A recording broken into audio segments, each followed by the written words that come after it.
무지개란 단어는 히브리어로 케세트, 구부리다, 활이라는 뜻이 있습니다.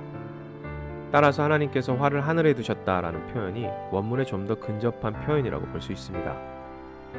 활이라는 단어는 구약 성경 전편에 걸쳐 하나님의 진노와 심판을 그리고 악인들에 의한 의인의 죽음을 상징하는 이중적 의미로 주로 사용되었습니다.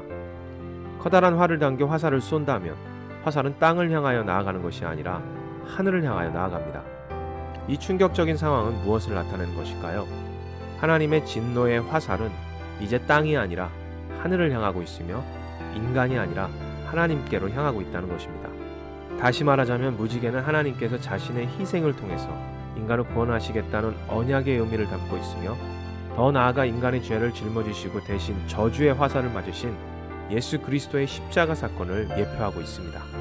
이처럼 무지개는 인간의 입장에서 보면 하나님의 언약과 평안을 상징하지만 하나님의 입장에서는 희생과 죽음을 의미합니다. 이 언약은 하나님께서 일방적으로 이루었지만 분명히 하나님과 우리의 쌍방이 합의된 언약입니다.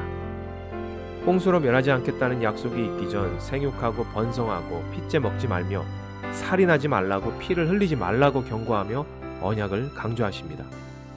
우리도 반드시 약속을 지켜야 하는 언약이었습니다. 하지만 인간은 약속을 지키지 않습니다. 얼마 안 있어 인간은 타락하고 피 흘리고 살인하고 우상을 섬기고 심지어 하나님을 저주하고 떠나기까지 합니다. 결국 언약을 파기한 건 우리요, 죽어 마땅한 것도 우리입니다. 그런데 처음부터 하나님께서는 언약을 맺을 때부터 이렇게 되리라는 것을 알고 계셨습니다. 우리가 진노의 활을 맞지 않도록 그 활조차도 하나님 자신에게 겨누고 말죠. 이것은 정말 놀라운 하나님의 섭리입니다. 이 진리를 하나님의 사랑을 깨닫는 백성들은 가슴속에서부터 솟아오르는 탄성을 지를 수밖에 없다는 것이죠.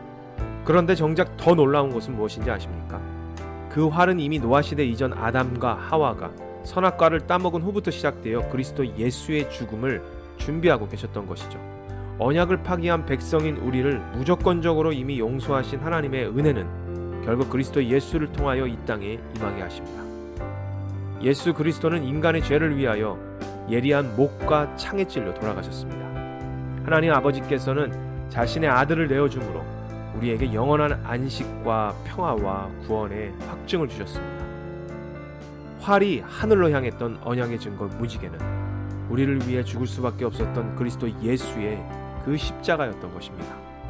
하나님은 죽어 마땅할 우리를 예전부터 이미 품어주셨고, 하나님은 죽어 마땅할 우리를 예전부터 이미 살려주셨고, 하나님은 죽어 마땅할 우리를 위해 그의 아들 그리스도 예수가 대신 죽으셨습니다.